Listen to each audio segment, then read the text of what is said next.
anyone who does not know this game, this was released in 2014, developed by Ubisoft. And it is going to follow the stories of 4 people whose lives were upended by the Great War. 4 people in Dodongo whose lives were upended by the war and their experiences. So, throughout this game and throughout all games we're going to be talking about, content warnings, dead bodies.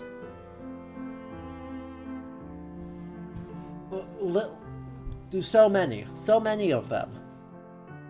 This is World War I, so, be prepared for war imagery, signs of, gas, bombs, blood, all of the above.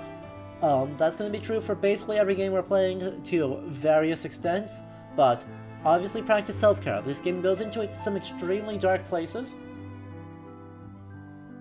but is also a phenomenal game that was received extremely well critically and extremely well popularly. So, I am excited to get to finally share with you all. Let's get in.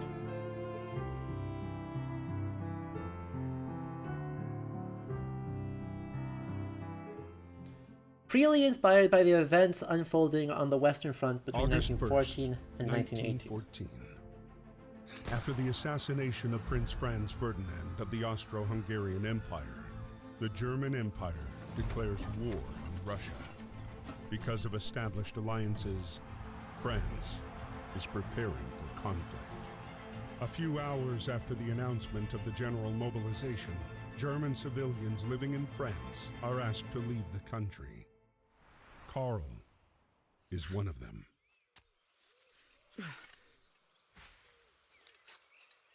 August 1st, 1914, Saint-Michel, France.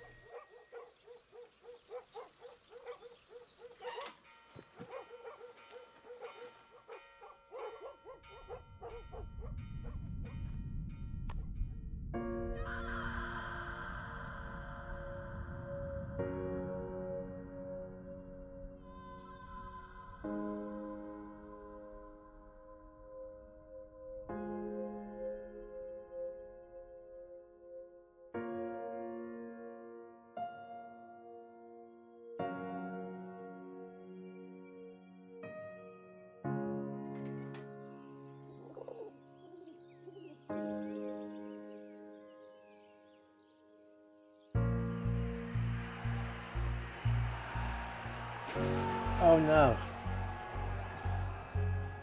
Yeah.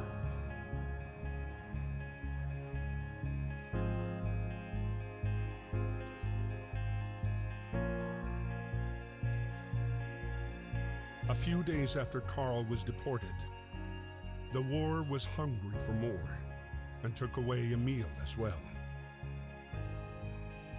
A heavy-hearted Emil was called up to fight and left the farm for Saint-Michel. Like so many others, he had no idea what fate had in store for him. Yeah. So, immediately, ton of things I love. Magistressa, you pointed out something super interesting right at the beginning of the way this looks like contemporary illustrations. I think most prominently, Otto D is the illustrator to look at. I think I'm pronouncing that correctly. I don't know. But like, is the main person to be looking at, I think, for the visual references for this game. There are some others. Ludwig Medier? Something like that. Has like some German expressionists. Some German expressionists have some really fascinating ones that have stylistic similarities to the assets in this game. But Otto D in particular is just incredibly evocative for this very like stunted, overdressed, almost like overly animated of this style. Of this exact style. And it's super good. Like, the super heart-wrenching emotional sketches, but also, oh, you have everyone sang by Siegfried Sassoon, memorized almost by accident. An artist that we didn't talk about in our briefing, but is incredibly important for the literary memory of World War One. Right, Sassoon is in his time regarded as one of the greats, almost more than Erich Remarquez.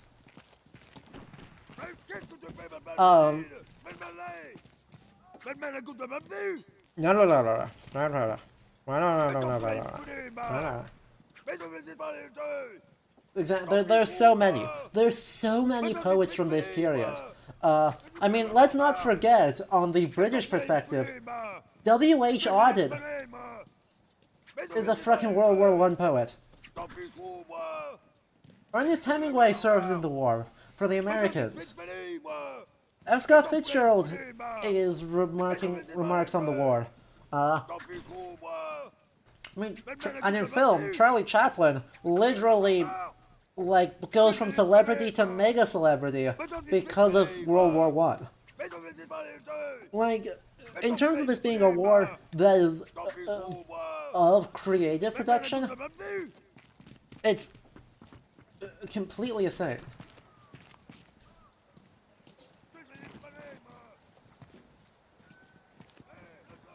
I didn't remember where he served, but like, for where he's from.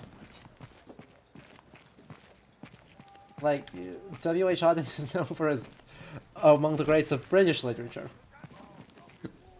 But yes, I actually didn't know he served in Italy. Okay. Ooh. Look at that! In partnership with the Mission Centenaire and the documentary Apocalypse World War One. June 28, 1914, Archduke Franz Ferdinand, heir to the Austro-Hungarian throne, was assassinated in Sarajevo. As a result, the chain of diplomatic and military alliances in place, the event launched Europe into an armed conflict that, with the involvement of colonies, took on a global dimension. Look at this. This is what makes this... Oh, you mean Hemingway. Gotcha. This is what makes this game remarkable.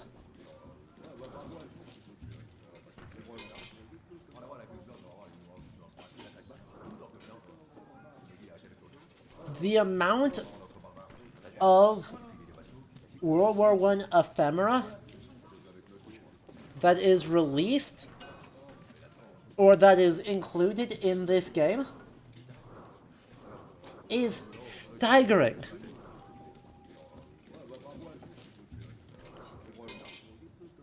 Right? So Bear is comprised of a battalion headquarters and 4 companies, a total of 1,007 men in all.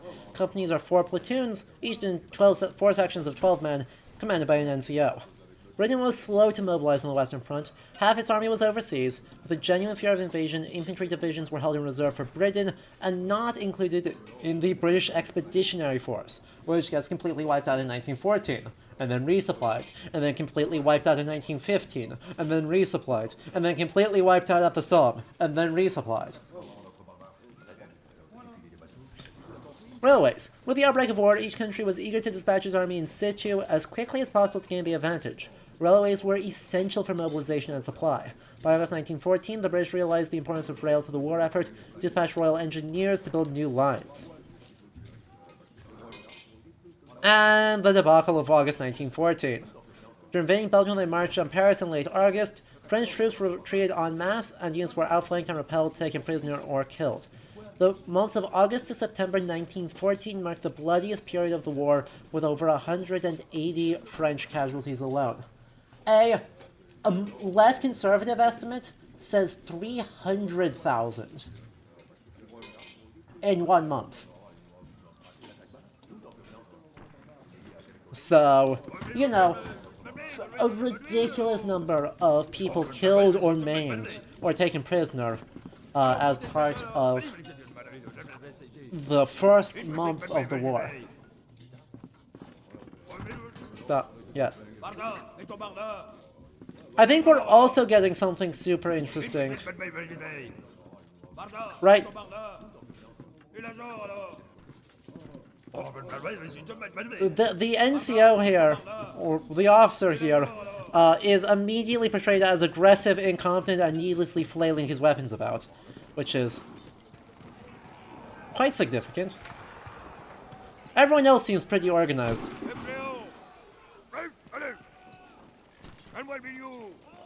Yes?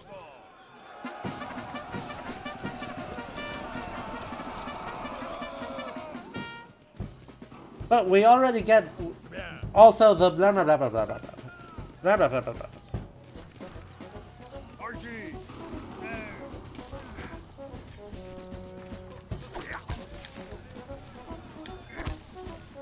Oh, we are beating the stuffing out of this guy.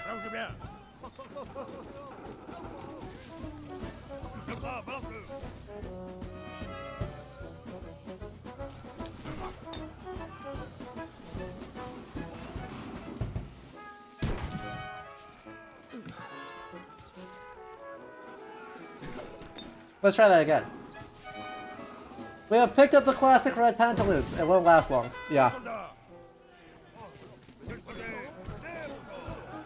Ooh. Well, don't mind if I do. German helmet. The legendary pointed German helmet, the Pickelhaube, was used by German forces until 1960, and then replaced by much more efficient steel helmets. Different parts of the helmet, including the point, for defense against saber attack, were adapted according to rank, origin, and weapon used by the soldier. On some helmets, the point was rounded.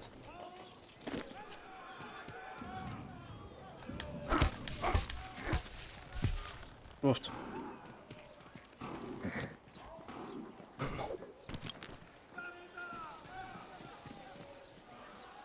Kaboom.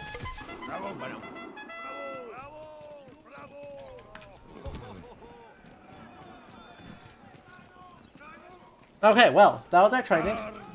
We're now equipped for the war. I'm sure this will be very quick and over by Christmas.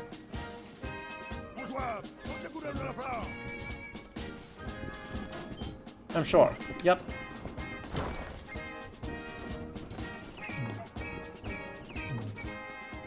The French Republic 150th Regiment of Infantry.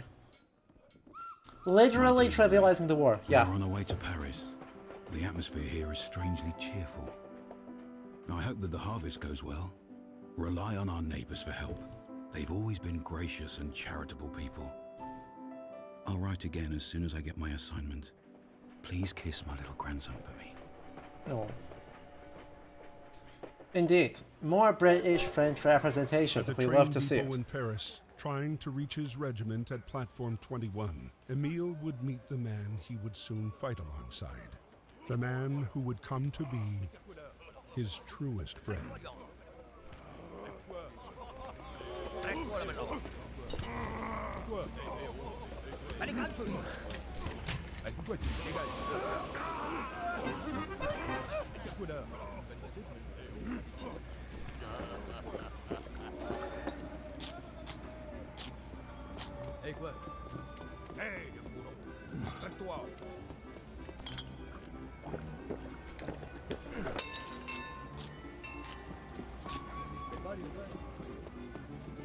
Ooh, another shiny. Hello, shiny. I already miss a shiny. That would be tragic. A station master's whistle. Steam trains made stations very noisy places. There were no loudspeakers and no display panels, so platform officials had to shout train information to passengers. Whistles were the best way to attract their attention.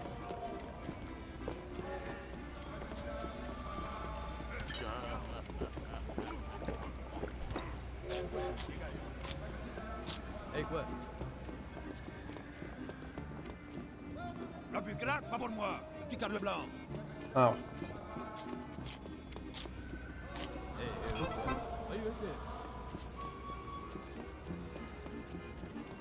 Hello. Ah. Dis-moi, elle est pas baptisée. Fermez-moi oreilles. He didn't like the reds. Apparently he whites only. Oh good! Postcards, my favorite. A letter from a French soldier, August 14th, 1914. Dear Paris, I am all set to be mobilized to the front. We're going to take Alsace and Lorraine back from the Germans. Don't worry, I'll be home for Christmas. All my love, Marcel. Hey, yo, Gru.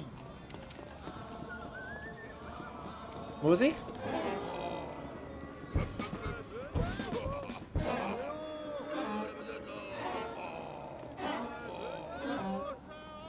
I don't think they're very good at this.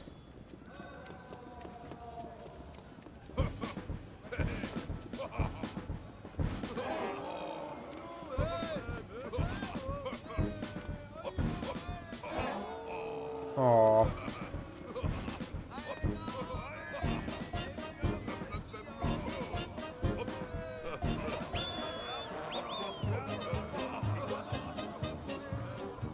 Ooh, also slide is a good shout out. True.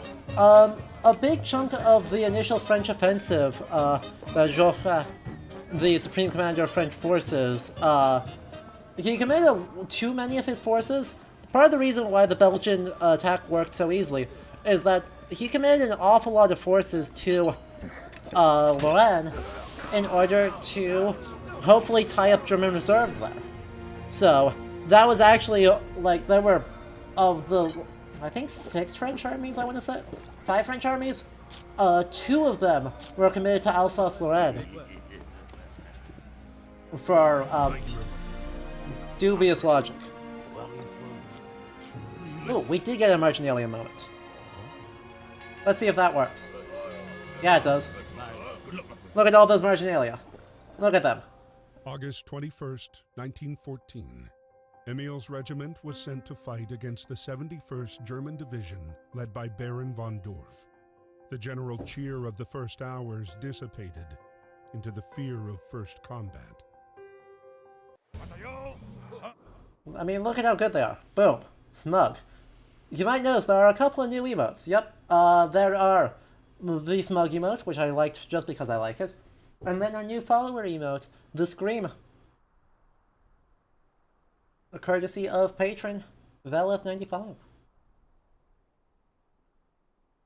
March to Battle, Sheep Zoom Bonk by Mario with a Gun.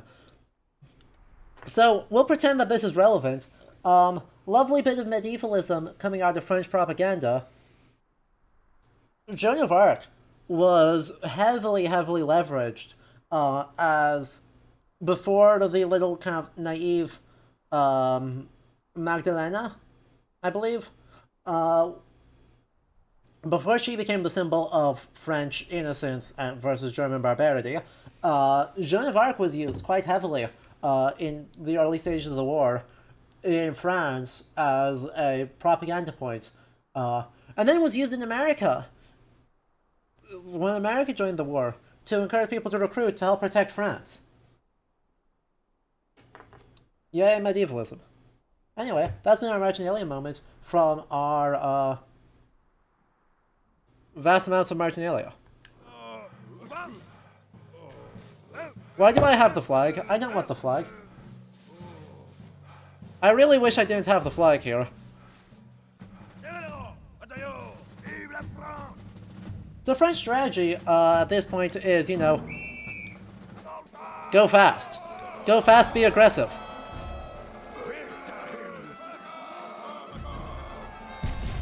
Don't get hit by artillery. Like that.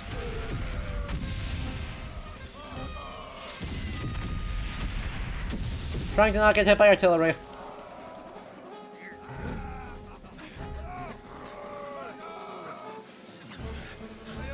And this is a very popular image.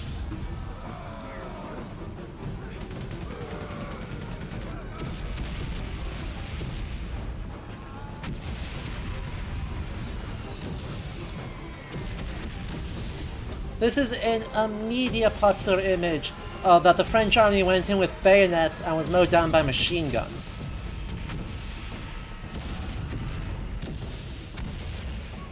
Hence the continued argument, the continued and extremely incorrect argument.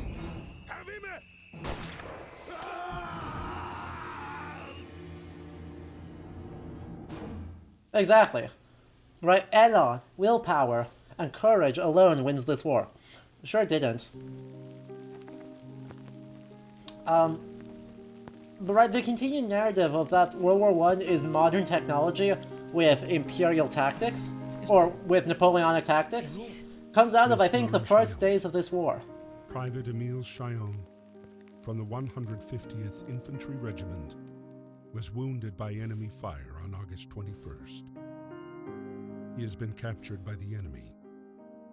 Hopefully, you shall receive news from him soon. Freddy, originally from America, enlisted voluntarily in the French forces at the start of the war. Behind his bravery hid a man already devastated by the war's effects. A man with one sole obsession: punish those who had destroyed his life. Yeah. But right. It was at the Battle of the Marne that Freddy finally picked up the trail of the regiment commanded by Baron von Wolf. I know, right? He's so fashionable. But right, obviously the narrative that this is Napoleonic tactics going against a... Punch the barbed wire, I believe. Yeah. Oh. Fine. We'll do that instead. Yeah. Right. It's obviously wrong because everyone knew that what trenches were going to be. Right? They knew the realities of trench warfare, and they knew what they were doing. But they're, the fact that I went in a bit too aggro in the first offensive, I think, immediately cemented that reputation that, oh yeah, Napoleonic style, march in blocks, charge in with bayonets, and then get blown up. But yeah, right, the Crimean War had happened, multiple wars in the Balkans had happened, the Border War had happened. Many of the veteran, experienced troops of World War One had gotten training in various colonial wars. So they were, like, everyone already had a good sense of what, on an operations level, needed to happen. It was entirely a matter of an operations level and an intelligence level, not quite, like, catching how prepared the other side was. Yeah, the Russo-Japanese War in 1905. Exactly. There's so many wars in the early 20th century, both between imperial powers and in various colonies, that prepared people for what the realities of what modern warfare with machine guns looked like. This was a failure not of, like, fundamental strategy, but of intel.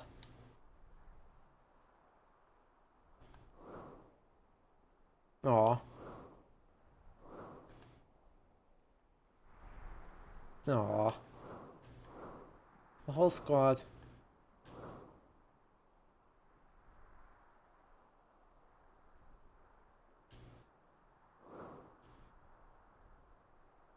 It's also meaningless, immediately knowing that. Uh-huh.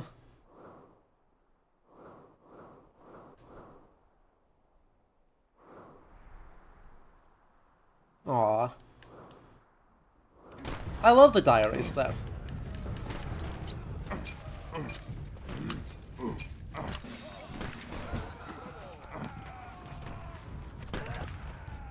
Maybe we'll just yeet that. Oh. I'm not smart. But I do have a shiny. Wow, we're already down shinies. God dang it. The French army's Horizon Blue Greycoat had gold buttons. The buttons, not to mention their distinctive red trousers, proved problematic on the battlefield. Well, that's exciting.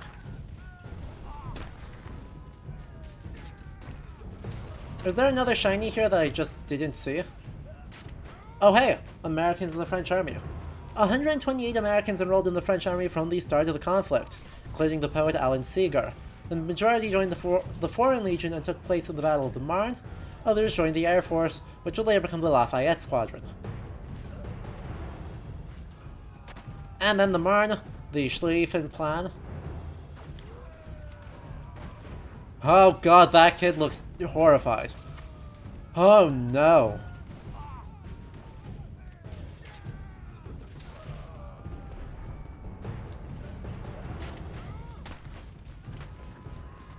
Don't diss the fashion. Who put the child next to the gun?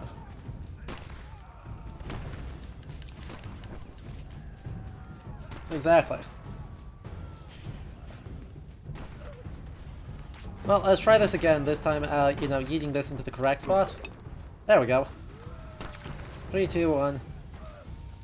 Kaboom. And up here. Oh, alright, we'll just kind of yeet that into the void.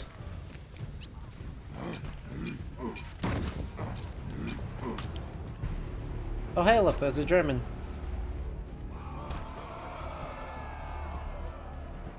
God, and there's the Belgian field, right, farms already completely burnt.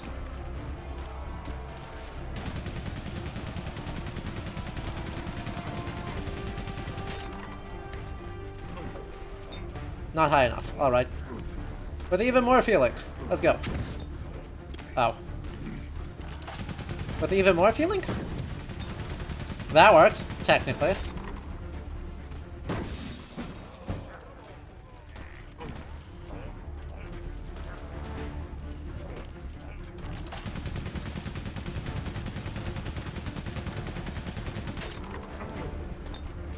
I should maybe not run into that, huh?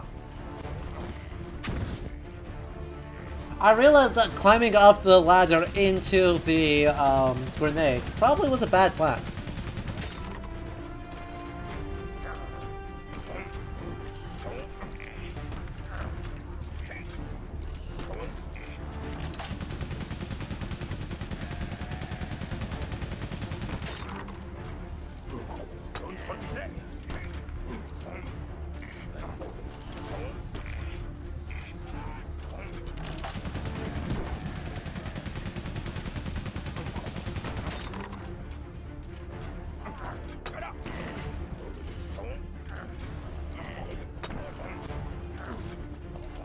Dang it.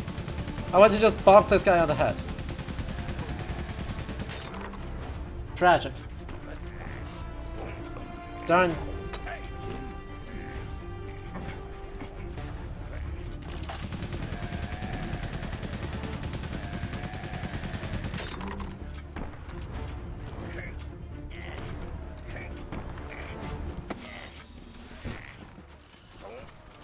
Well, I was going to just hit you with the grenade, but I guess this works too, right?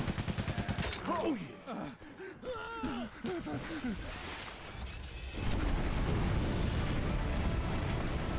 Gets beaten by bricks? Huh, where did that come from?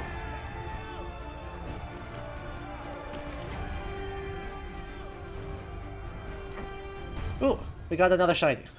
Perfect. HQ map. Soldiers did not have sat-nav to pick their way through a countryside.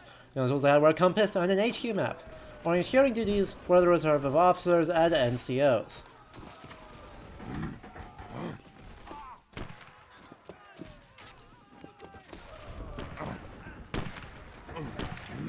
Oh good. Now we got a big old pipe.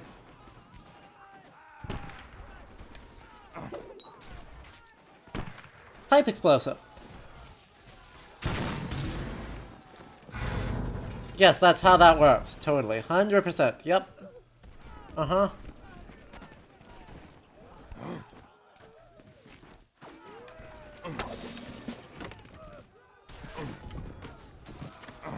Move up a refurbished aqueduct? Yeah. Yeah, maybe a little bit. Look.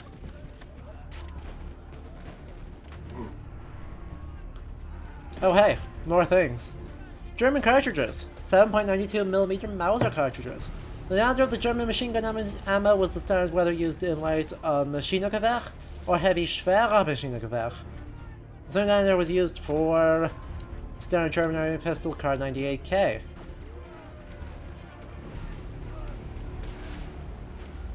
There are just shinies everywhere here, huh?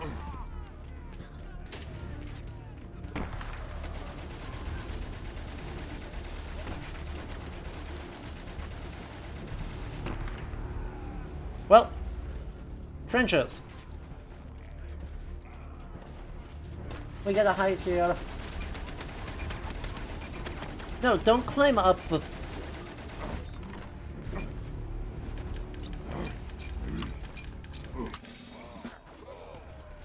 Why would I climb up that?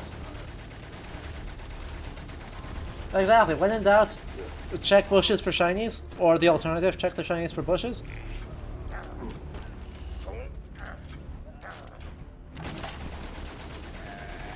Maybe I'll duck.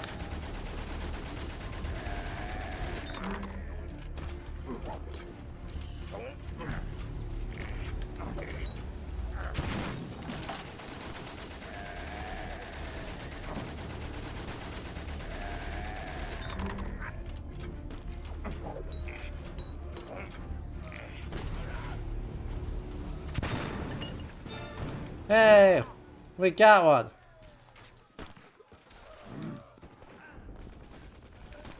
There's gotta be something in this house, right? No? Nothing? Not a single shiny in that house. Are you sure? Are you sure, game?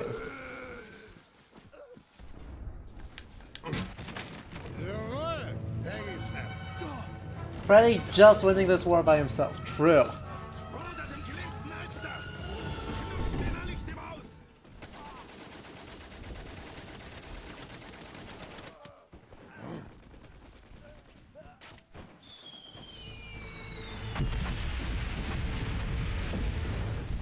Oh. Don't worry about it. You saw nothing. What? A bad guy is literally letting us go. I wonder what that means. Freaking escaping on his airship?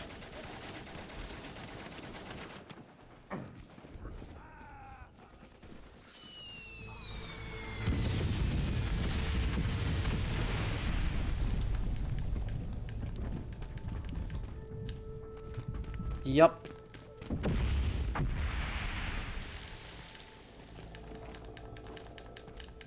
Are they the baddies?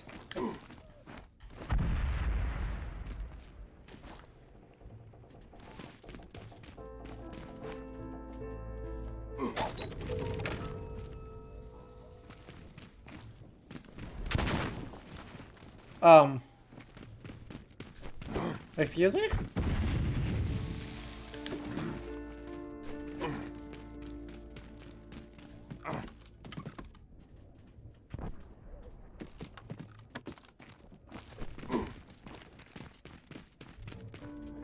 Baron seems to be visually inspired by August von Mackensen.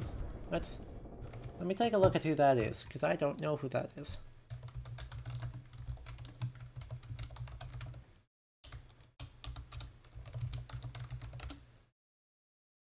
Oh, yeah. Yeah, he is. 100% is. Chat, look at this man's hat.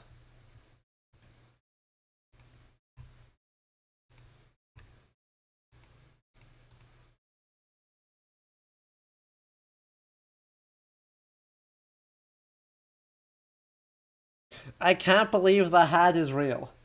Truly the most staggering news on the planet, right? That hat is 100% a genuine hat.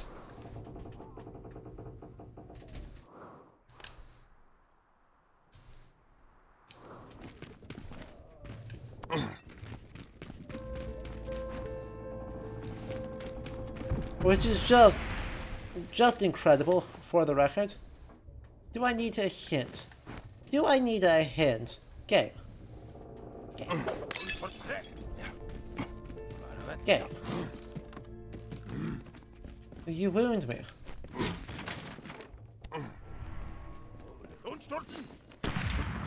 It was worth it.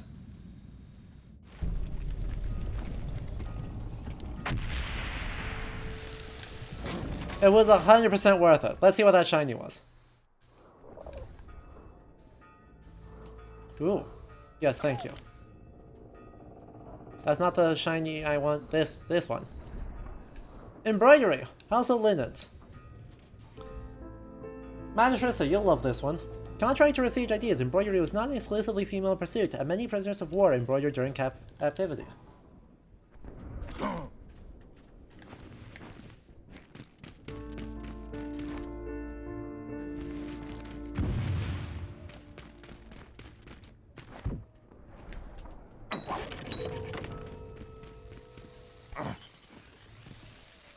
You do love this. I figured you would.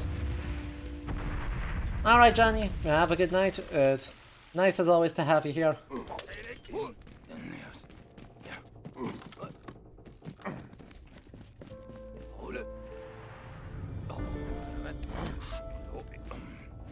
We're sneaky. Men sewing during captivity is a pretty common thing. Yeah, that checks out.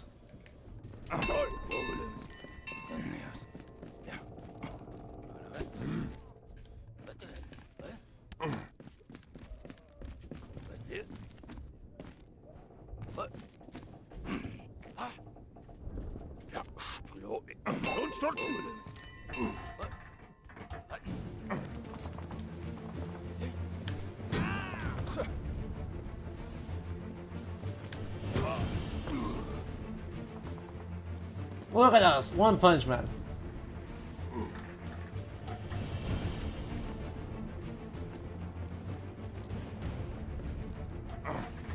Absolutely just One Punch Manning. Look, Freddy has guns like this. He don't need a rifle. He don't need no rifle. Not when you got guns like this just attached.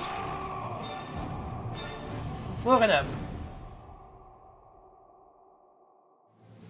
Thanks to support from British forces, the German plan failed. The front line moved back to the north, and with the arrival of winter, froze. Soldiers holed up amid a vast labyrinth of trenches and tunnels that would become the indelible image of the Great War.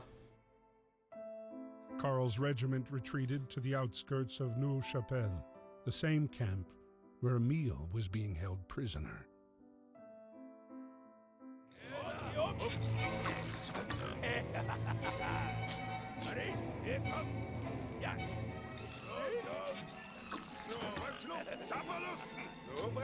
Interesting.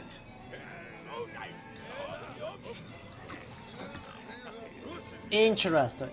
So, this game's doing a lot of moralizing, right? I mean, yes, there will obviously be good Germans. Just like our heroes, well, okay, Freddy in particular, is not necessarily a great person. But for the most part, there's just like a lot of... Hi, buddy.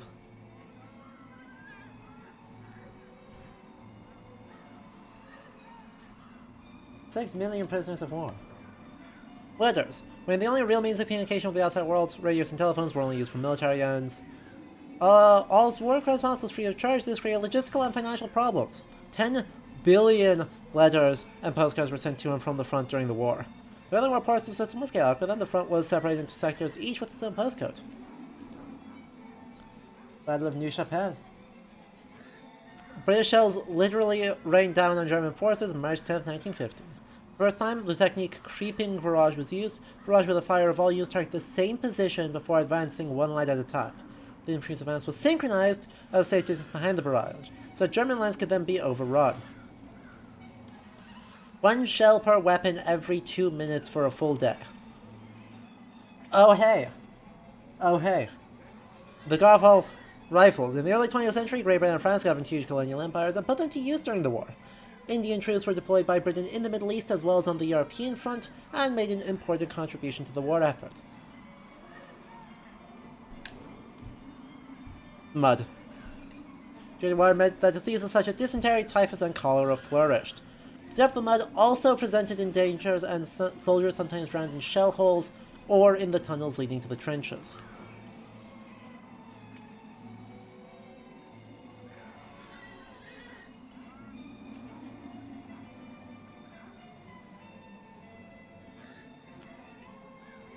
Well, the idea that the French plan to move out as Morland was setting up the Tongue Whiplash, later on the French holding a German person captive will be framed similar. True. That's very true.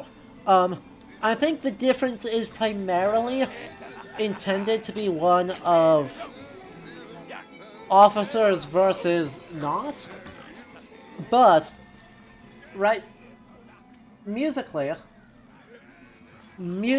as well as structurally, they're immediately leaning into French frameworks of Germans as, you know, The bad guys. Hinterhand Mallet. Okay, okay, okay. Schluck dir das! Hi, buddy. Hi, buddy. Work, work, work, work, work.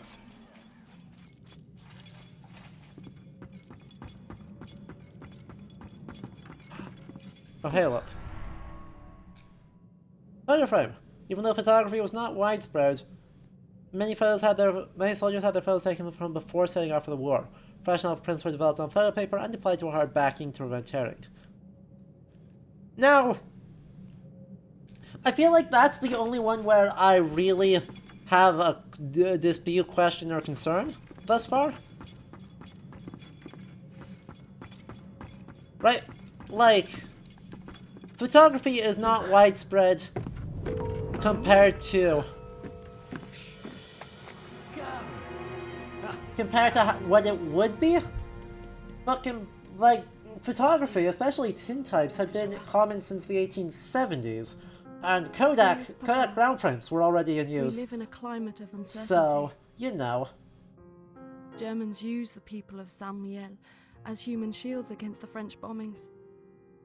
I hope the Germans treat you well, and that your wound has healed. Your grandson sent you kisses. I sent you a picture of him. All my love. Please write soon. Adieu, Karl.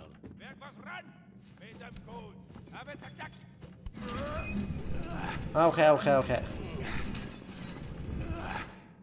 I hear that we need a water first. Nope. Sorry, we're getting baited. We need a water first.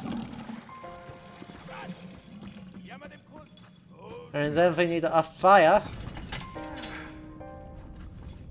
And then we need a sausage. Perfect. That has turned the color of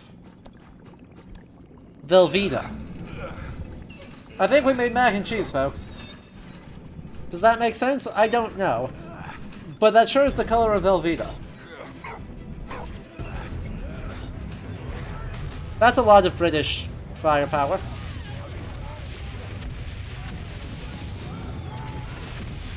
Maybe I want to leave.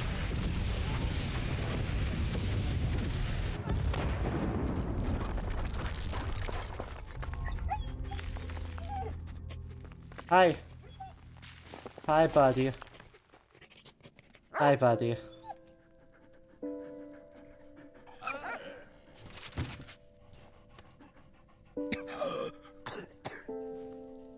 The first house has been broken. What are we going to do without our first house? Well, that's alright. We've got a ladle. We are unstoppable.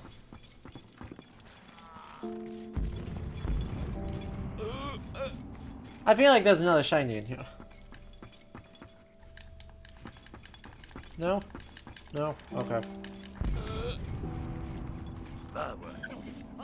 Hey, what?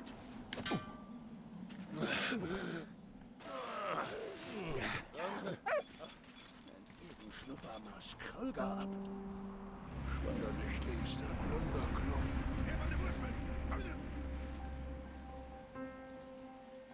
Bonk. Okay, we're good now. I got my bonk.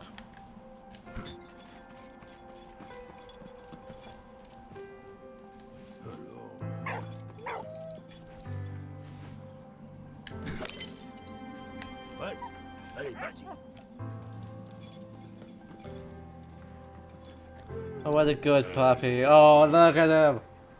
Extremely high to— oh, this is not a historical Zeppelin. This is what we call a— we need a comically evil Zeppelin of evil.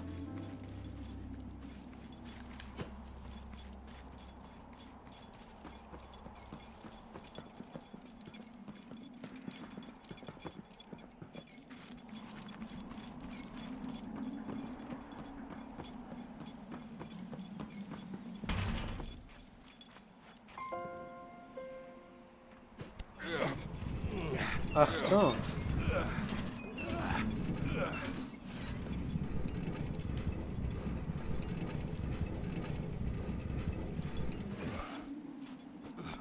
Let me go back in this, because, again, I feel like there are shinies.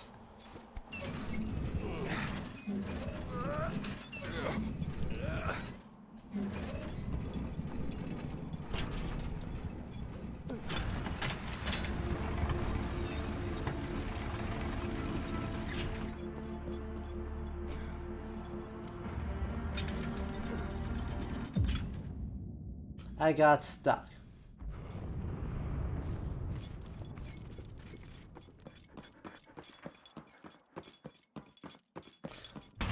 I'm committed to the bit, and I shall search for shinies until it kills me, which might not take very long, given that I die in one hit.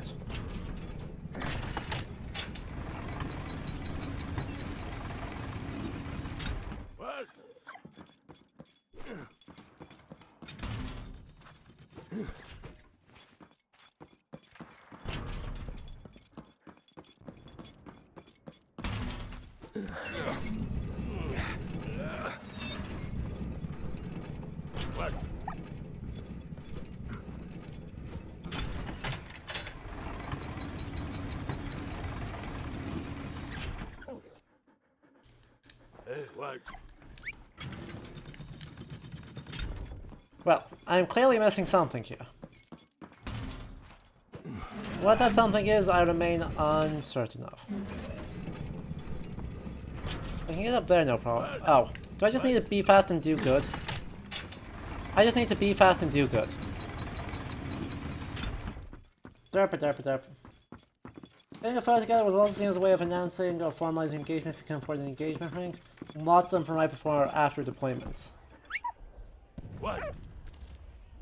You have is a double wedding between two sisters and their husbands who are friends right post World War I. Well, that's adorable. I love that.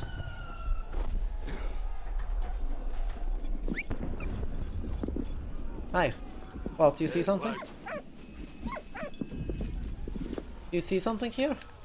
Boy? Merci, Walt. Yeah. Yeah, that's... We got an achievement for petting the puppy. But genuinely such an important addition to this game. Nope, that one. No. Merci, Walt. No. I don't want to. I want to get out. Let me out. What? Let me out. No, there's a shiny over there. I can see the spot where there's a shiny.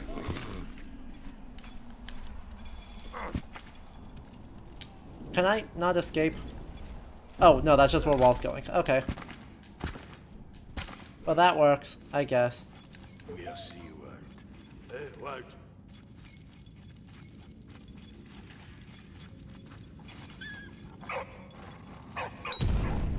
Yeah, that's fair. I deserve that. The fact that our ladle sets off rockets is quite impressive, I'll be honest.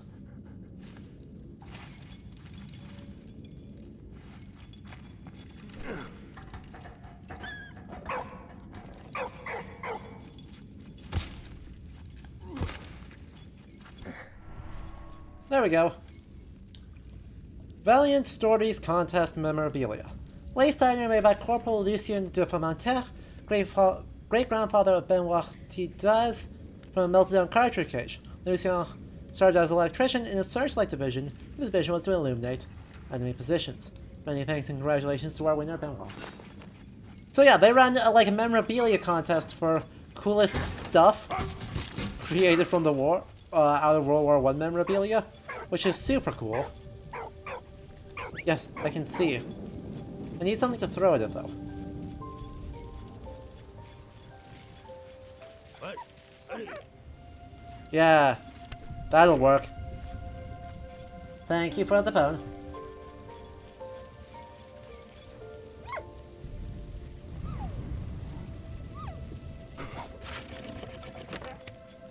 There you go, Walt.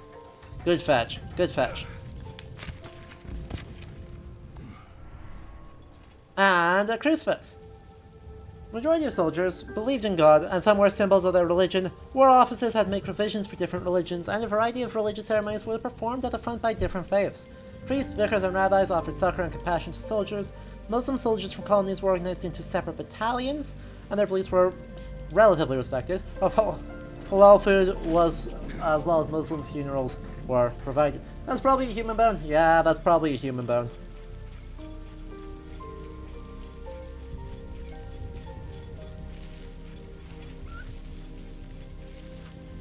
Hello, yes? Yes? Hi. Oh, what a good boy. Flawless strategies!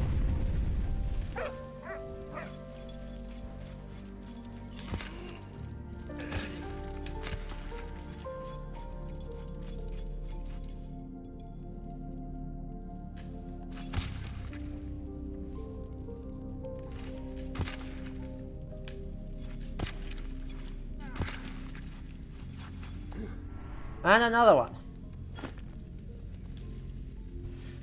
Every single human has different dialogue telling Vault how good he is in their own language. Good.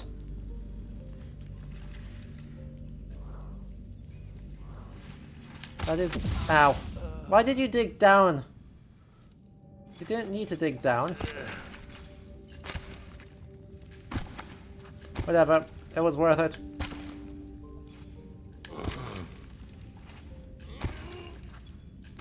It remains worth it, I swear.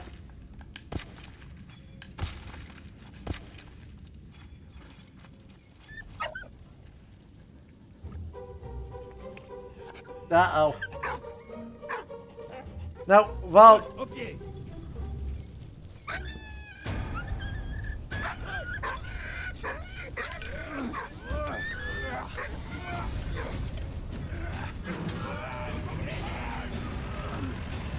No!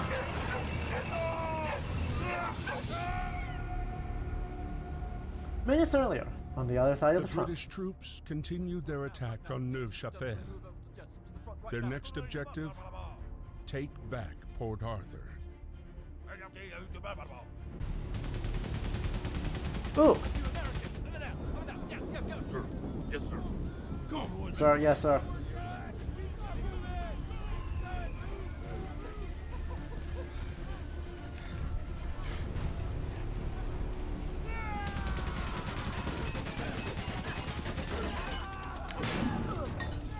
The fact that they didn't even make it a single bit, deeply frustrating.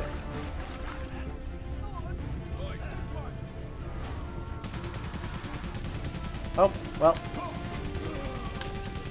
I'm not fast enough. There go literally all of the Indian soldiers, right? The colonial soldiers just instantly got completely rolled. As did, you know, the British soldiers there, but, you know, that's fine. I guess.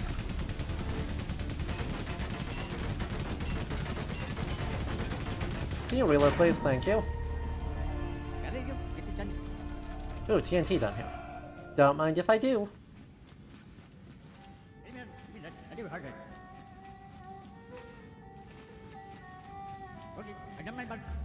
Interesting.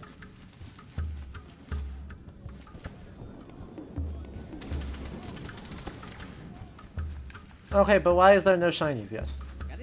Give me more shinies. Oh, you're filling me your nose. Fine.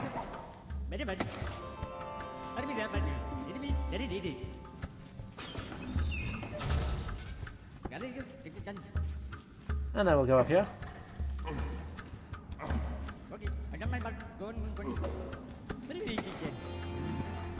And then we'll go over here.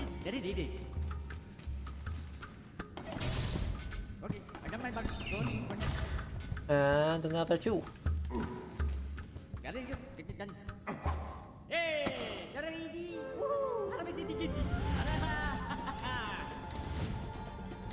Maybe we should get out from underneath this thing. Yeah? Yeah? Alright, let's do it. Kaboom! Good play, good play. Good showing, everyone.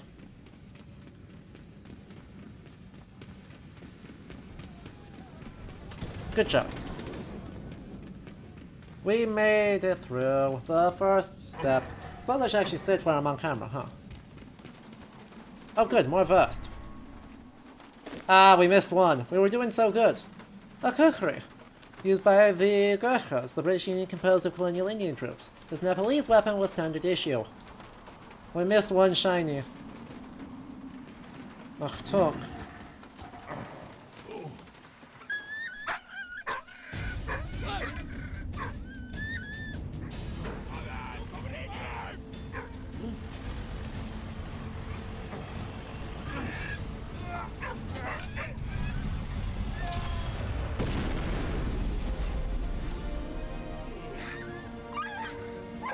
Made it. So where's Sleeman? True.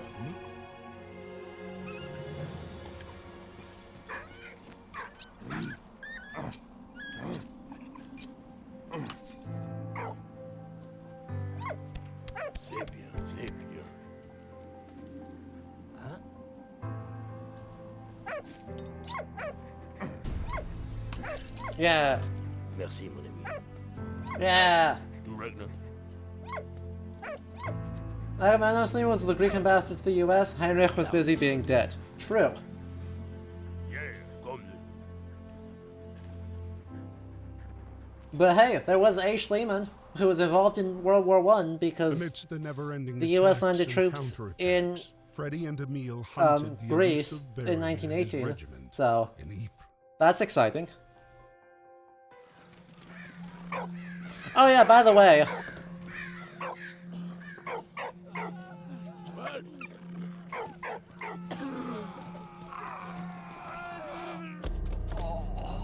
On April 22nd, 1915, chlorine gas was used for the first time by the Germans. by the way, April 22nd, 1915 at Ypres came the first gas attack in history. 57 30-cylinders of chlorine were opened by the Germans in favorable winds, caused burns to the eye, skin, and lungs, even through clothes and rubber boots. The only defense was to cover their noses with a urine-soaked handkerchief.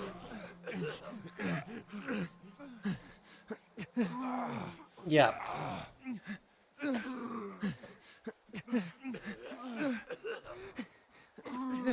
Dogs!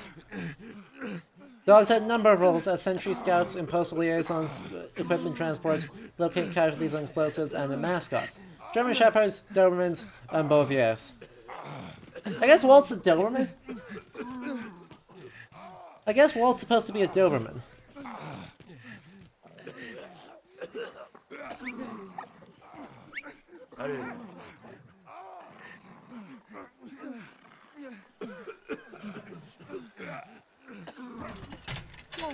So begins a very strong horror theme for World War I. Because, yeah, the gas and then the post-war gas masks are truly horrifying images.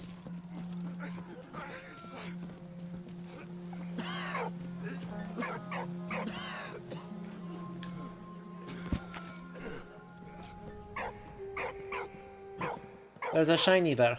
How do I get to it?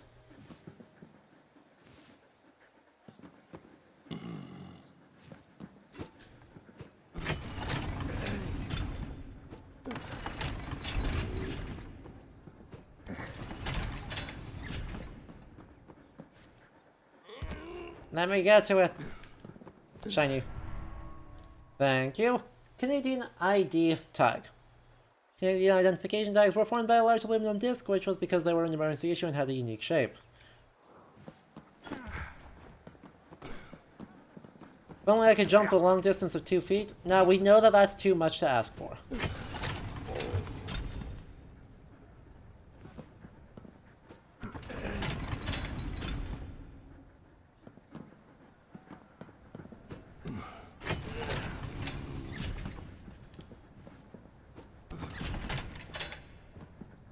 What? Vas-y.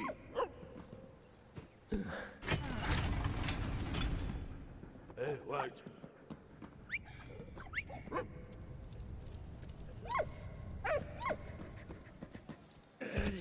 What?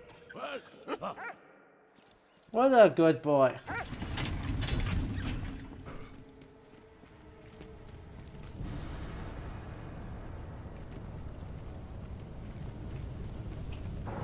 Ah, yes. Ah, yes.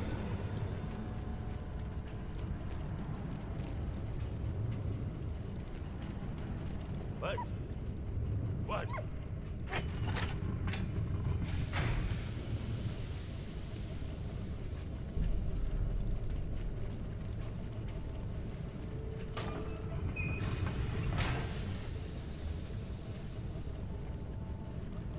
I'm sure there's nothing even remotely suspicious here.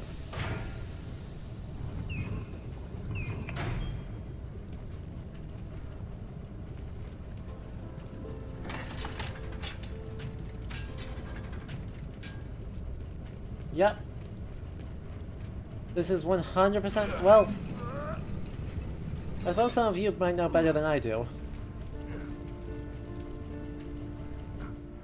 Oh hey, speaking of.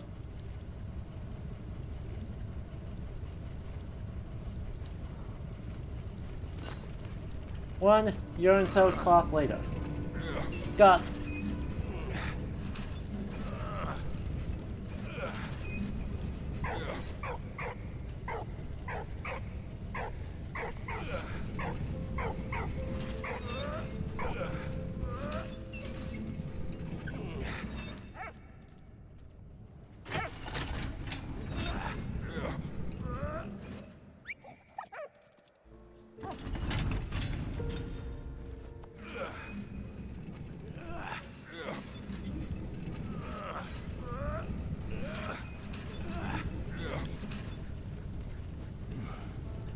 Wear your masks, people. True.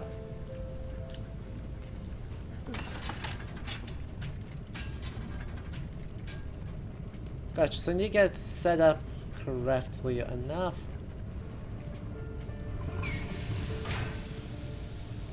Obviously correctly enough meaning this one. So those go dangerously full. And then we have Walt, rotate.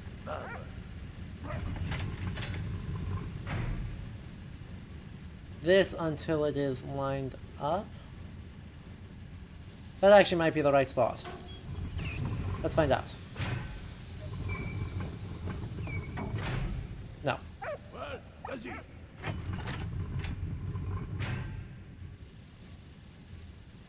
Maybe? Hopefully no one died because of that. Oops. Nope, I had it right the previous time.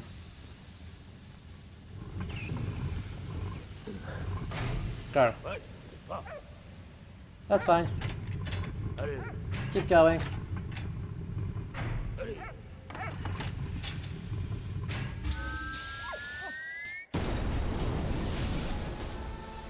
Yeah. Come on, man. Yep, that's totally how... Yep. And it completely neutralizes all of the... It neutralizes everything in this enclosed space, so that the explosion doesn't just immediately kill Emil by, turning his lungs to acid and then drowning you in it. Right? Right.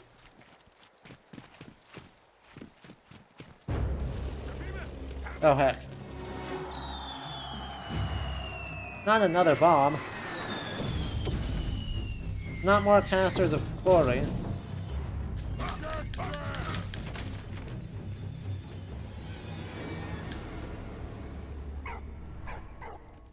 Oh, we missed one.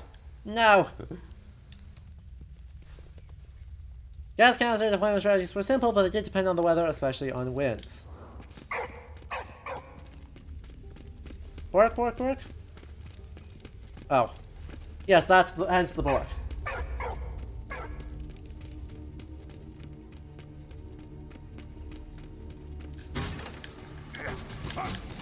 Emil, hurry up. No. God dang it. How am I supposed to hurry up? I don't understand what I'm trying to do. I'm trying to get the bucket.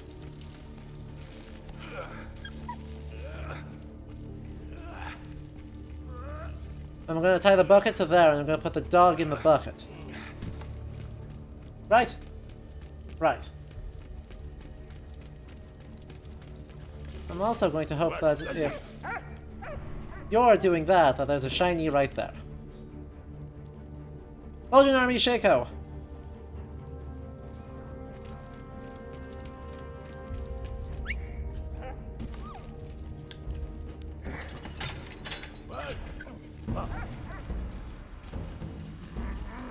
What? Help me, Emil!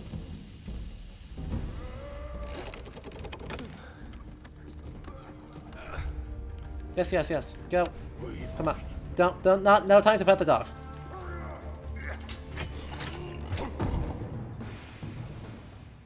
Thank you, my friend. And that... You in? Don't worry.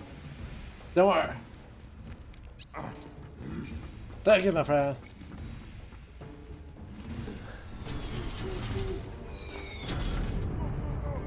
Pocket watches.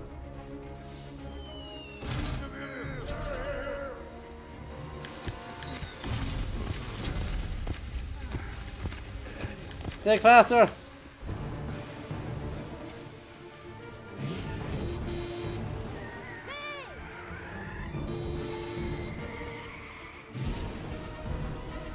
The drama. The excitement. Her name was Anna, a Belgian student living in Paris. She was hard on the trail of her missing father. For once, fate smiled on them. They were all going in the same direction. But while approaching Vimy, a German squadron spotted them. Da da da. Huh. Yeah, these sections I'm bad at, but are very fun. Beep beep.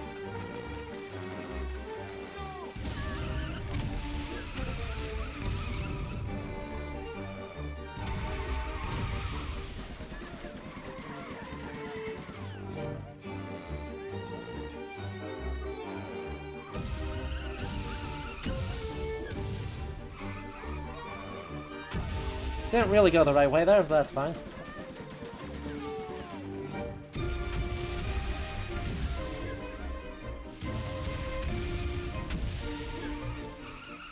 Dance party chat.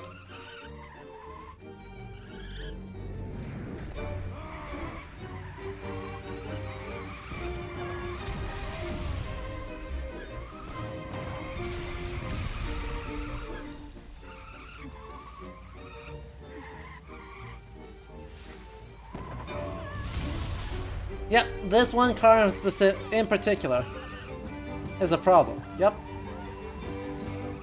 Don't get hit by the mines. Don't die. Yep.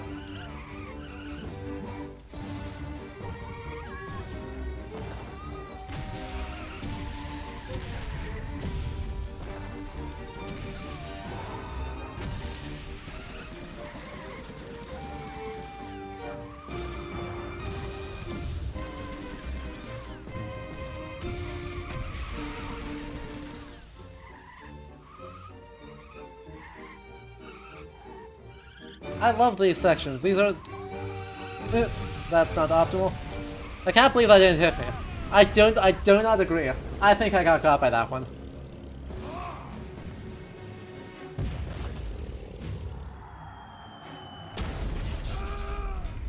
Ow.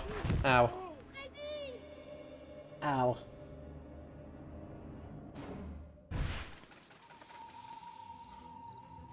Freddy! Ça va aller, allez. Emile, allez! I'm afraid, though, we'll have to do that after a brief ad break. We shall hurry after we take a 3-minute break so I can get up and stretch, and then we'll press on with the next area. Man, this game is so fun, right? This game just oozes charm. And I love the shinies.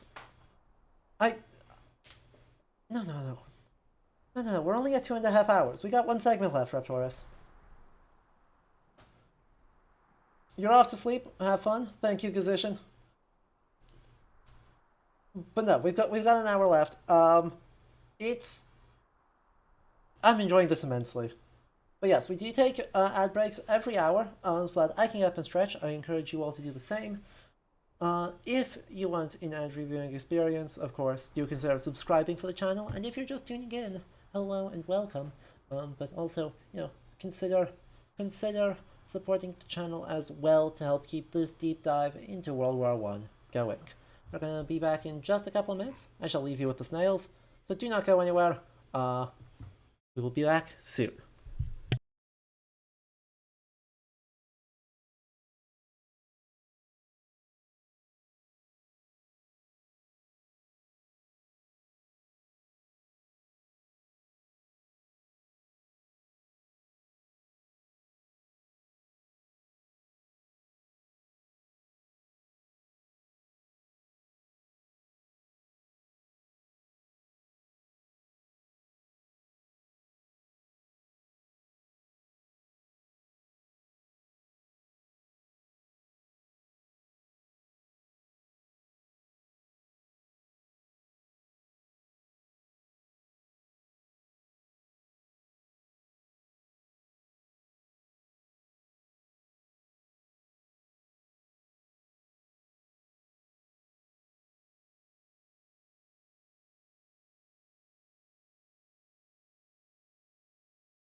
Alright, well. Welcome back, everyone. I hope you enjoyed that. If you are just tuning in, welcome to Little History and to the start of our World War One deep dive. For the next several weeks, we are going to be playing exclusively games that portray the World War One, and we are starting off with Valiant Hearts, a game released in 2014, developed by Ubisoft in coordination with Apocalypse and the French Centenary Organization Committee. So, released quite spectacularly to rave reviews, and is just generally charming. So let's hop right back into it. And continue with attempting to get Freddy some very needed medicine, because he got hit by an artillery shell fired from an overwrought zeppelin led by the evil Count Evil von Dorf. Okay. So, one thing that's super interesting to me about the game so far, that we've been hearing throughout. I wonder if he's the baddie. Well, with a name like that, how could he be?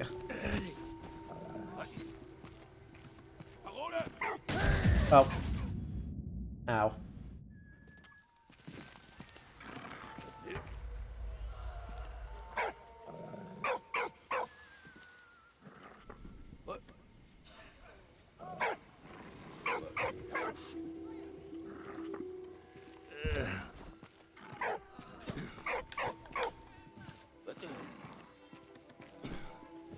You saw nothing.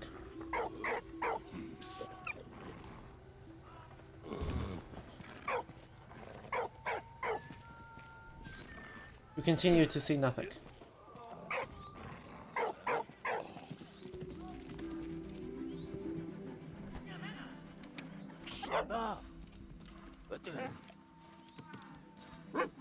Luckily, no one is suspicious of a puppy. Anyway. You can hear it again now.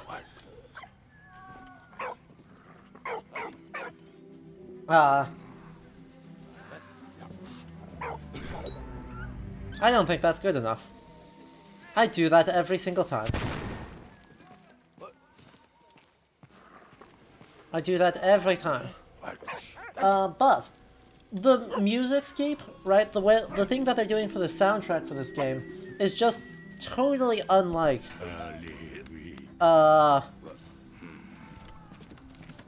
what we anticipate for World War I.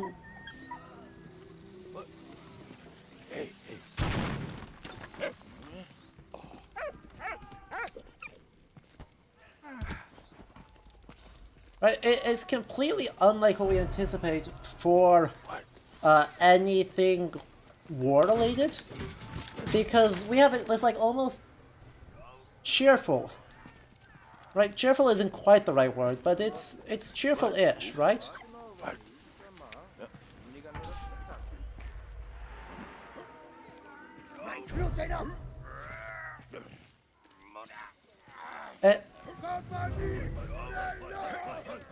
A cheerful-ish approach to music.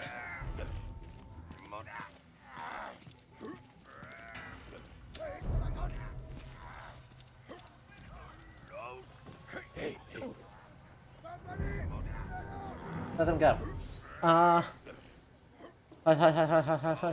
We're sneaky. Don't mind us. We are the sneaky.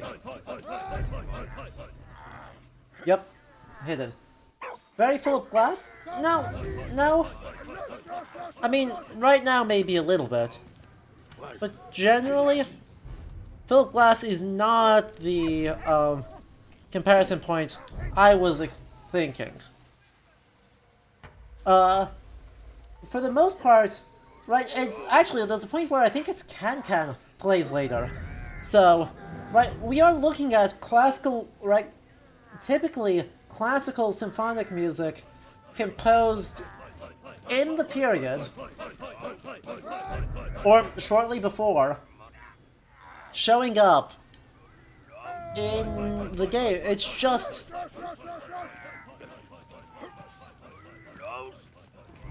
Right, honestly, it feels like, broadly speaking, the soundtrack stuff, right, the cinematic, the soundtracks, the Hans Zimmery ambient noises,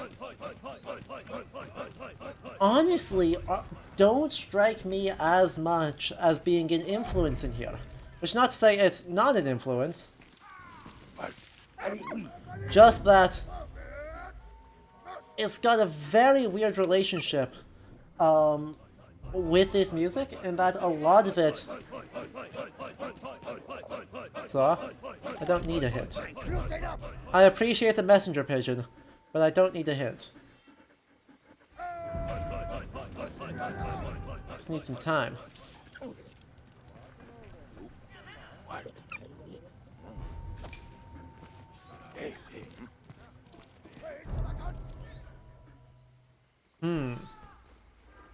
The messenger pigeon's wearing a helmet, though. True. The messenger pigeon is wearing a helmet, and it is adorable. But anyway. I'm sneak. I bet I need to head this way. So that at some point... there is one of those.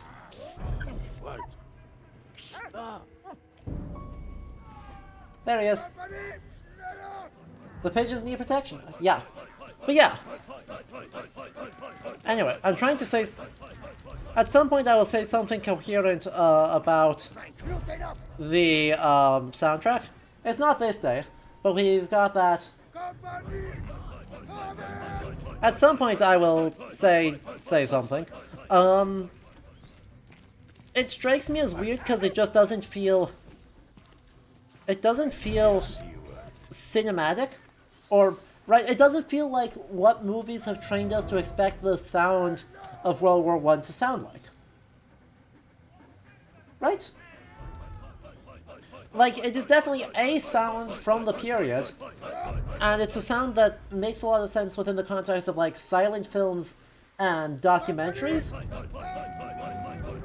So, kind of the major cinematic conventions that we actually see in the period. But it does not entirely or exclusively sound, well, it doesn't sound like, well, Saving Private Ryan. It doesn't sound like a soundtrack, right?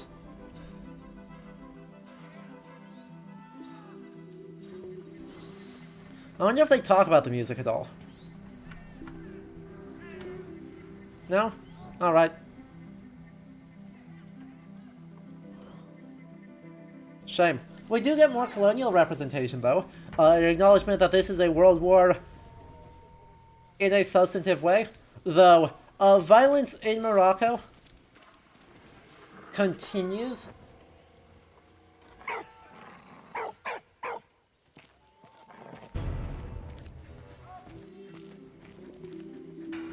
Right,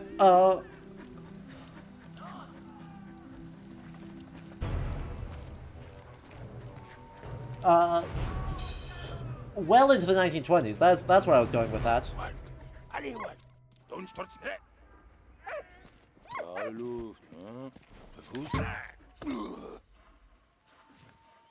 Ladles.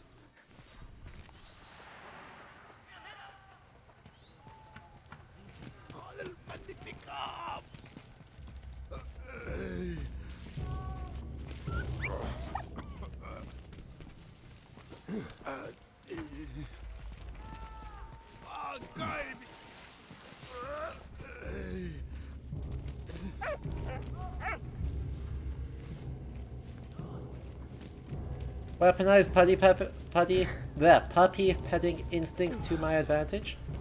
True.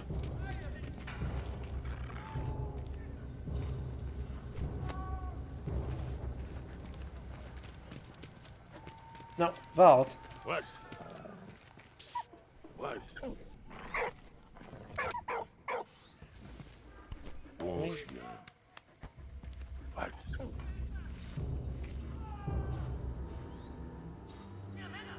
God, this is a scary freaking crossing.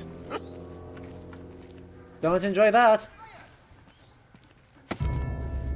Don't enjoy that one bit.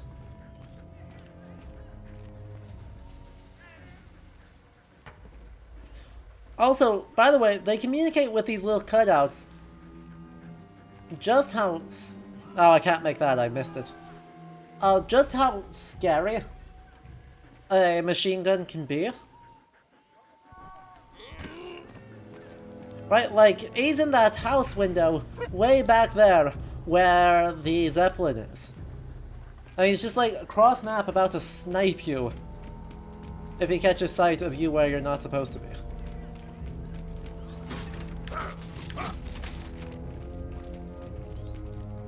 Which is, you know,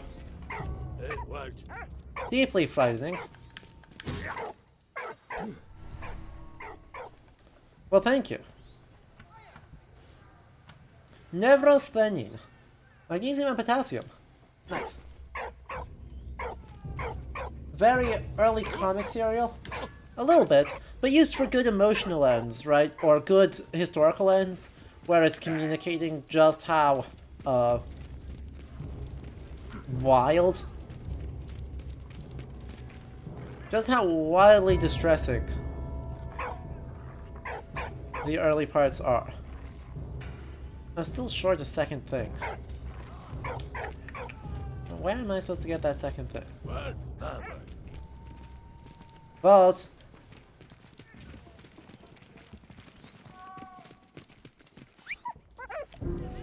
Good puppy. Good puppy. Don't even worry about...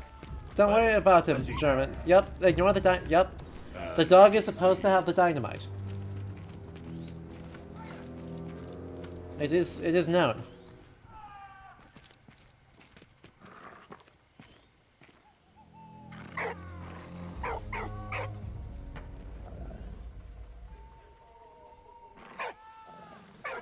Agamemnon Schliemann has approved it. What's that? He's an ambassador to America, not Germany? Oh, heck. Oh, no.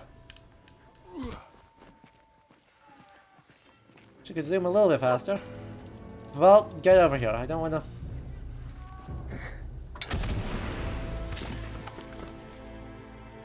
And we'll just use the smoke as cover, please and thank you. Goodbye. Well, can we trust it with it? Are we sure on that? Are we 100% on that?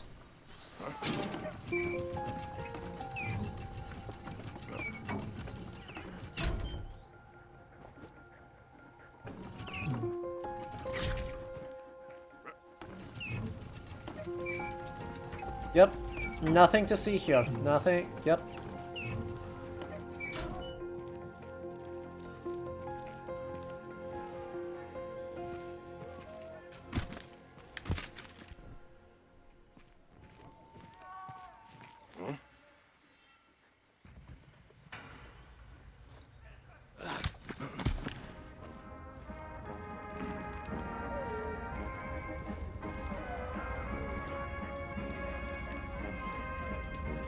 Keys. Alright, so we gotta retrieve the doggo first.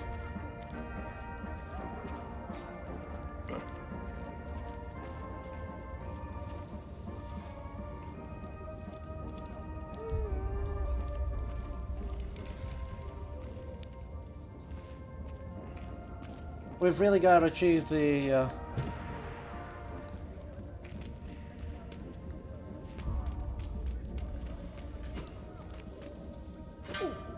now.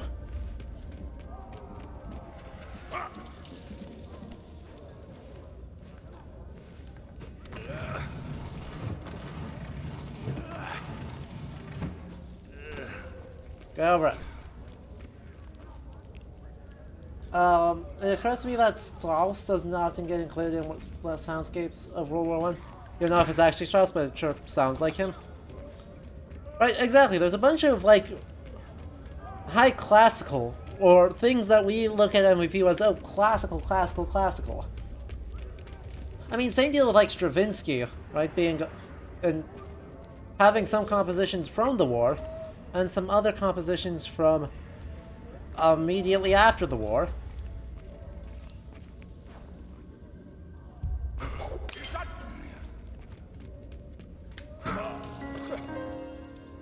Flawless. But right, there's a whole bunch of figures who, like, the entire soundscape is just not what we imagine it. Because also in the U.S., this is also where, like, lounge jazz starts to become big, is in the 1910s. So, like, I've got an instrument that becomes popular in, like, 1915. Mine's from 1927, but, right, C saxophones become popular in the 1910s during World War I. And so you get, like, classical and lounge jazz, not 1950s lounge jazz, 1910s lounge jazz. It's a difference. They're, like, totally unrelated. They use different instruments, they occur in different contexts, they do different things, they're just both jazz.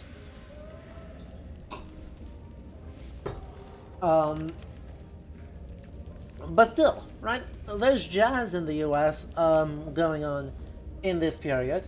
Silent films are using soundtracks from, like, any orchestra they can get their hands on. Big bands are, of course, popular and about to get much more popular. So, right, there's a lot of, the audio landscape is just feels, to my mind, like totally disconnected from the context of the war. And this game puts them back together, and it feels jarring, but in a good way. Anyway, sardines. They exist.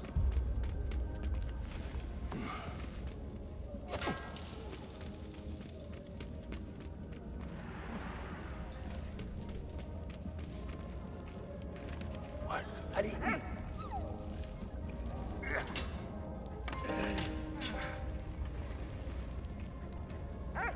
What a puppy. He's so much one of the puppies of all time.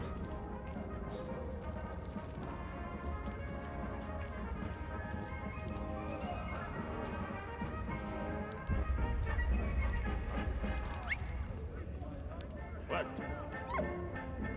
Allez, vas-y.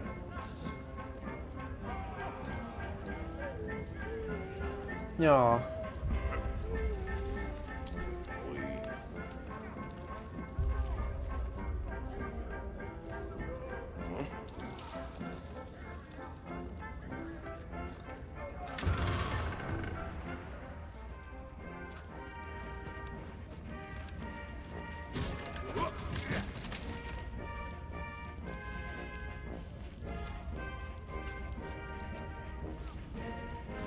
The music's so good.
Far enough.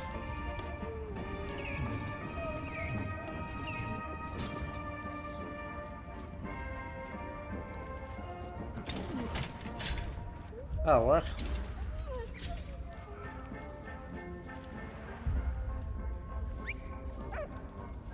That'll work well enough, at least. Let's go.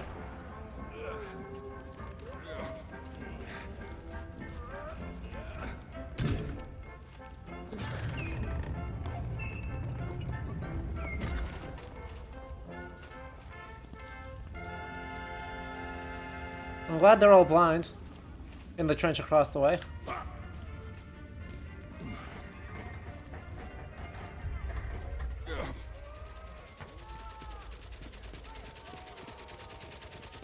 Oh sure, now you're just kind of firing.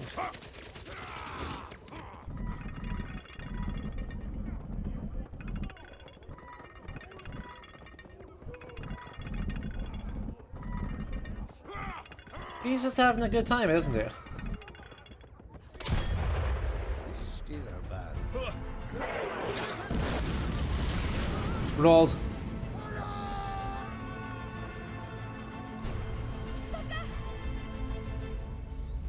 Trotsky down! Baron von Dorf had escaped again, but Emil had still managed to find medicine. Oh wait, never mind, that's bad. They were quickly back on the Thank you, road my friend. again. Their journey would take What, them did the to pepper Reims, from Anna not where get they that would away? at last pick up the trail of the elusive Baron and his Zeppelin.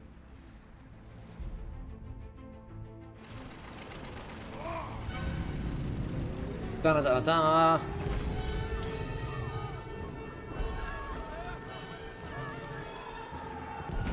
Oh hey look, the big urban environment that we expect from World War II.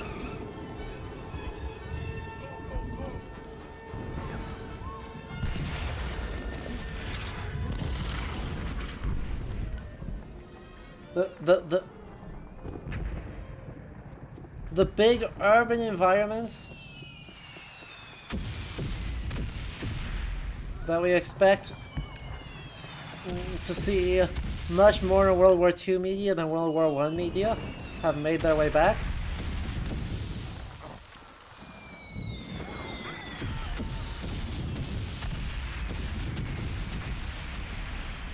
Hey look, also Joan of Arc. Okay, I got my medievalism. Also, Rome Cathedral. Oh, we just went inside the cathedral.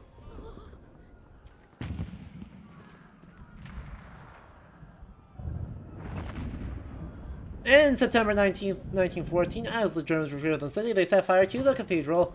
Then, as the city was so close to the conflict zone, it was bombarded by zeppelins and cannon fire. During the bombardment, the statue of Jeanne d'Arc in front of the cathedral lost a hand before it was dismantled and stored in the catacombs. By the end of the war, there were only 1,500 inhabitants in Rome. Oh hey, and the home front. With practically all able-bodied men mobilized at the front, women, children, and the elderly were employed in factories to ensure weapons production. Women took on traditional male jobs, some even held positions of responsibility. The new rule changed their status in society, and in the wake of the war, women over 30 years old were given the vote. The Women's Institute held its first meeting in 1915 with the aim of encouraging women to be more involved in food production during the war, and the movement flourished. So this is another part where I think that they are simplifying the narrative quite a bit.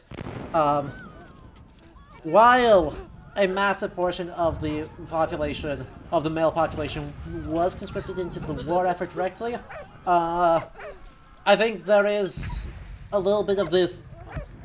It's very much, I guess, what I would call the high school level narrative of World War I's social impacts, to say, hey, here's the impact of the war, and women enter the workforce for the first time, of course, because they definitely did it beforehand. Right? It's not wrong. It's definitively not wrong. I just also am not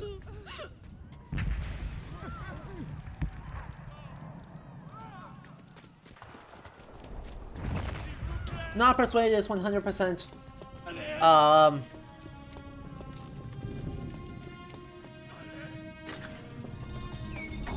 guess it's not wrong and it's right are not quite the same sentence, and it definitely strikes me as more the former than the latter. Oh hey. Jeez.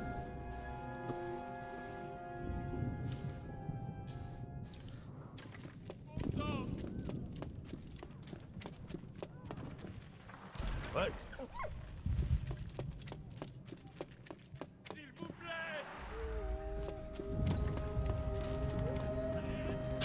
But something about has understood that even as the more even the women working in factories, on furnaces, nurses, their primary working contribution. Dog. Dog.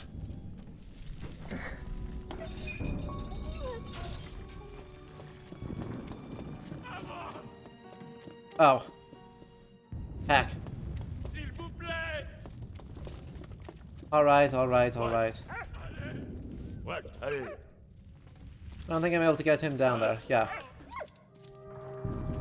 Fine, we need to get the thing first and then have Walt do all of this.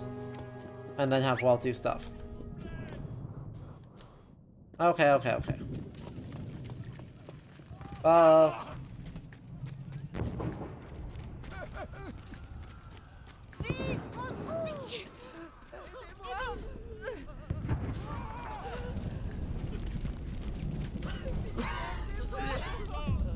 Oh, we just choked to death. Okay. You also have women in the army, Milenka Savic and Sofia Jovanovic. Also, excellent shouts. Oh yeah, wait. Vol can go underneath the smoke. Hey, what? Vol, go. Go, go, go. Go, go, go. Step 1.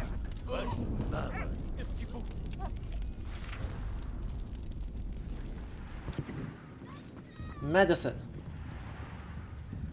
Oh.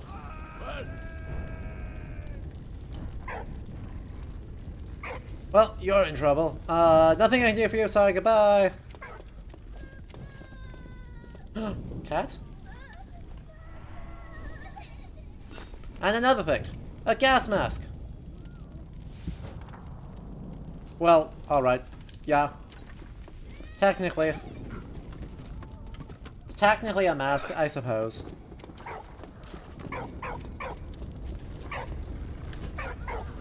I don't have a snipper to cut that. Fine. I guess we'll sequence things correctly. I guess, if we have to.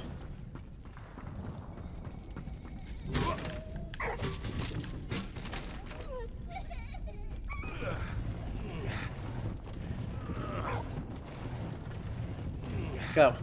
Get out. Now we're gonna shove this thing into the fire. Man, it'd be really helpful if Freddy gave us some clippers. Like those ones? Right there? We just shoved into the fire.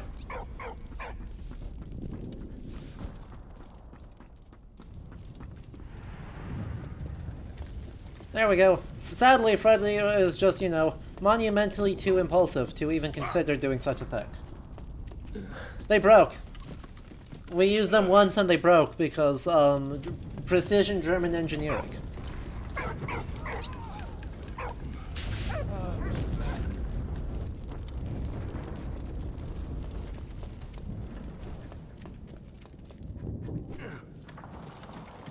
Or something. I think these ones also broke. Precision French engineering? Turns out the answer is obviously American ones are the best. Anyway, the war got others. To improve morale on the front, an association was created in France in early 1915 to provide succor and support from behind the lines for soldiers without close families. Aww. It's sweet.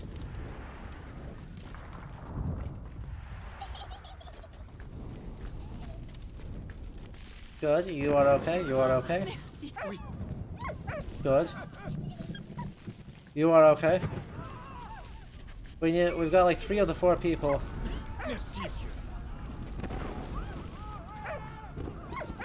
Yep. A lot of those godmothers were the same form, or the same age as their correspondents, and it was of course extremely horny, because why wouldn't it be?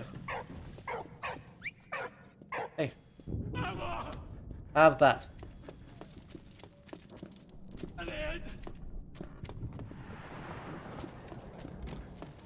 What?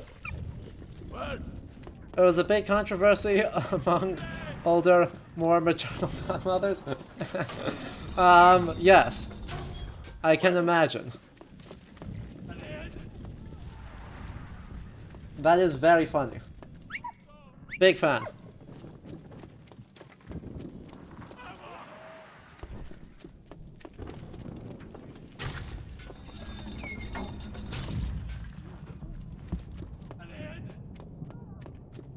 What? Hey, Patsy. Have that. What? What? What? What? But also, take me up there. Yes, yes, yes. We're rescuing the civilians. I wish to go up. I mean, it's extremely unsurprising, but I do enjoy that trivia bit immensely. Thank you, Magistressa. Safety razors! Hooray!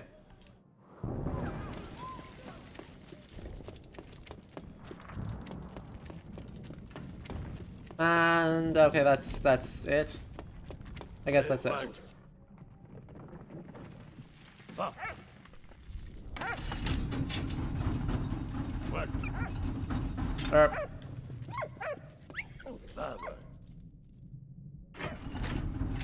Hey.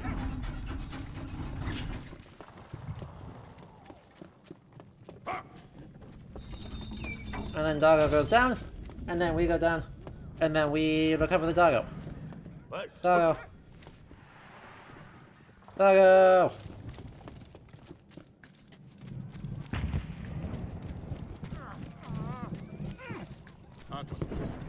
Okay, let me move the thing.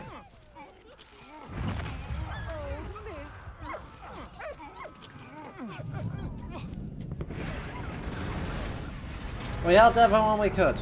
all 4 people. Alright, let's go.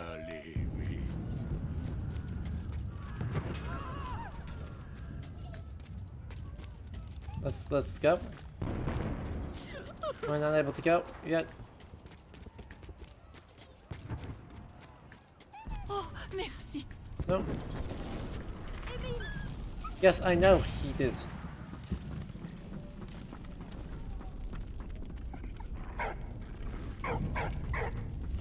The everything on fire part of that makes that difficult.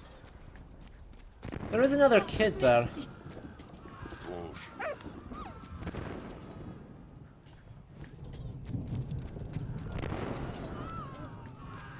I guess we're supposed to...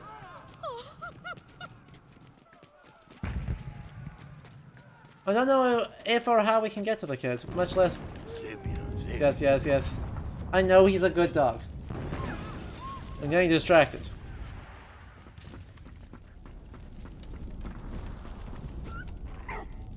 Yeah, it just doesn't go any further.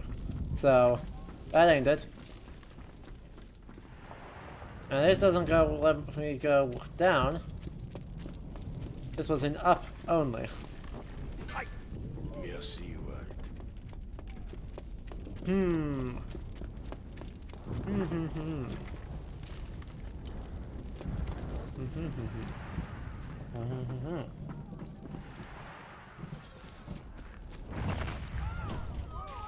Oh, merci. Merci beaucoup. Why? I thought...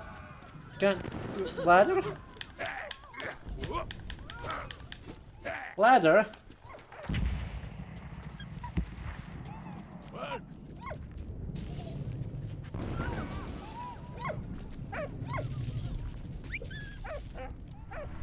Fine, we'll get another shiny for our troubles. Advertising brochure. Brands still advertise their products. Naturally, soldiers will use to promote brand sales, image, and boost sales. This brochure and advertising war bonds to help the government finance the war effort.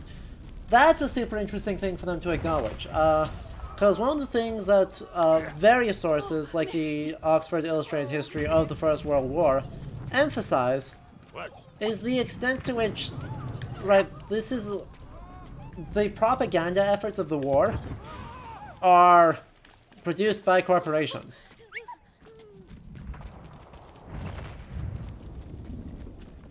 Why would it let me through? Hello? I mean, yes, I see the person in the background, but I can't get to them. Oh, merci.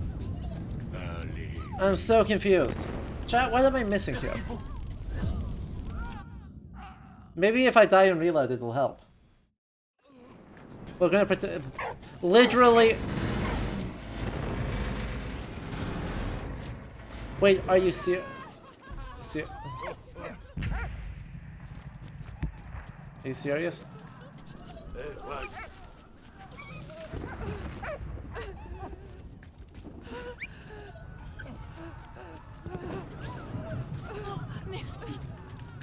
Like... Hello? Let me go. There. Okay. I did nothing different than to work this time.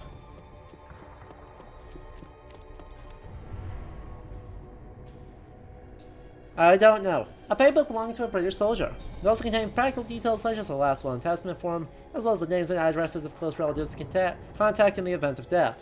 The book also served as a regulation guide to good conduct. In this new experience, you may find temptations in both wine and women.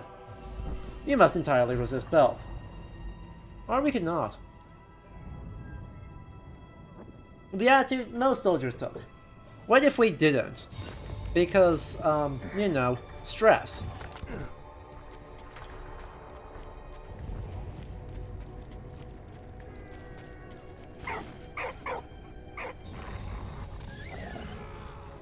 I should run. There's the cathedral. God, the cathedral. I love what they're doing with the cathedral. They never said anything about beer and men, though. True. Extremely true.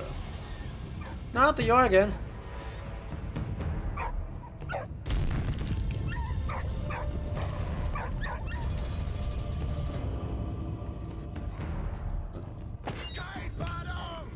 Not to the count. Ah.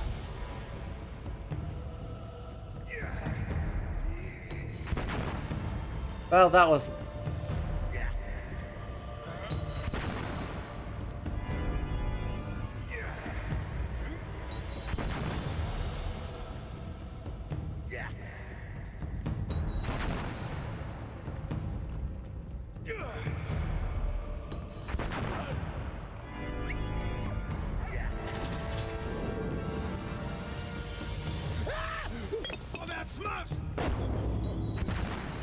Ah, what? That was some nonsense right there.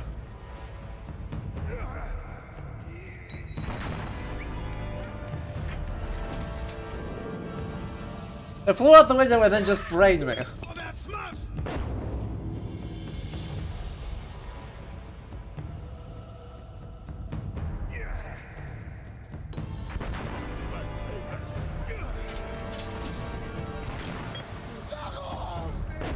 Bravo.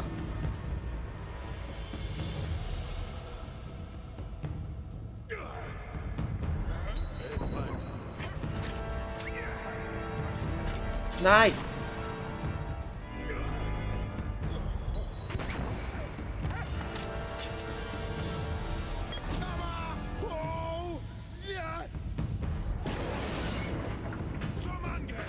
How did he survive that? How does he have a field telephone in his Zeppelin? How did he any of that?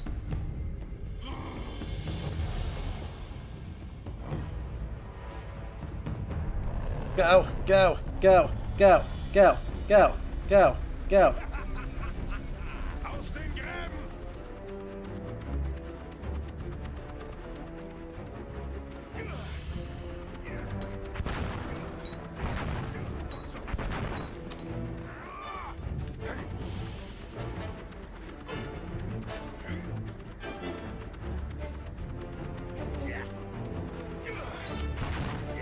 A good attempt.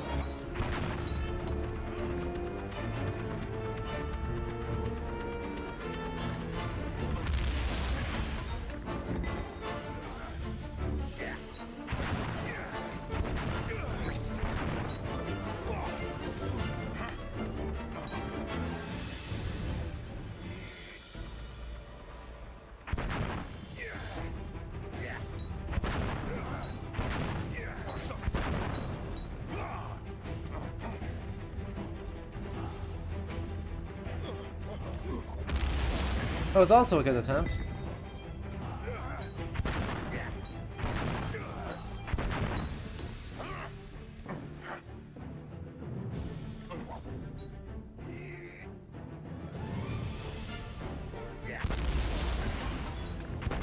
Come on. Try harder. Try harder. I believe. I believe in you.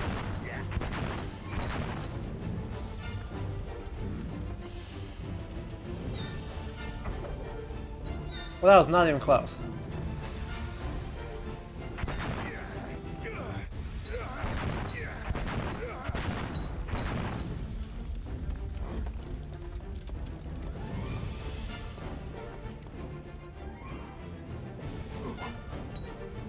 That was closer, but not close enough.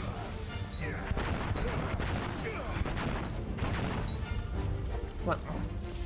Ready, go.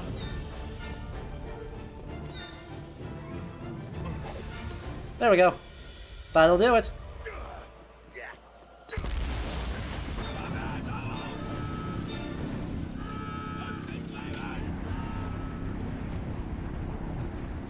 There we go.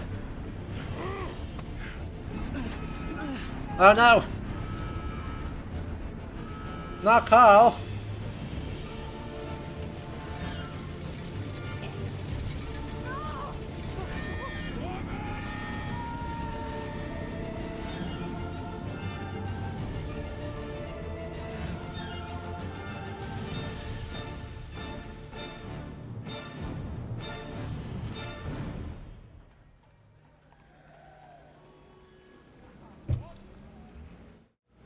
And that is where we shall wrap up for today. tomorrow's probably going to be a long stream because we do have quite a bit of game left. Like, we're, what, a third of the way through? So, you know, this may have to bleed into Tuesday. But I think that's going to be the best stopping point we're going to get. So, we're gonna keep pushing. We're gonna push through tomorrow.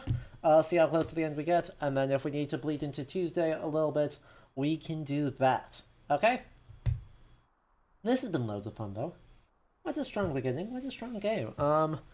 Obviously there's going to be a lot to talk about. Next time I do intend to talk about the power of shinies. And you know, the good, the middling, and the bad of the shinies approach to doing history in games. So, if you are excited for that, I hope you will join me then. Otherwise, you know, we've got a whole bunch of World War I games coming up in the next while. Jakista, we were doing so good. Why'd you do this? We are, of course, going to talk about him eventually. Especially when we think about the memory of the war, like, long-term, right? The fact that fantasy is, in some ways, originally and properly responsive to World War I. But, you know, there's a lot of other angles to take there. Keep arguing on gender and sexuality because it's weird? Well, you know, that is what we are here for. Turns out history continues to be very weird, and even in time periods that are nominally supposed to be fairly familiar, there's a lot that's still weird. Lessons from the history books right there. So yes, I hope you all enjoyed this stream of Valiant Hearts and our introduction, and hopefully we will see lots and lots of people in the next stream and in the next few weeks. Obviously, we'll be back this time, same place tomorrow to continue Valiant Hearts, and then after that, schedules will flex a bit. The schedule is in the Discord server, which you can follow here, and I will attempt to put it onto Twitch. Twitch has been not cooperating with me, so hopefully Twitch will let me actually update the schedule here this evening. We'll find out. If it does, it will be there. Otherwise, it won't be.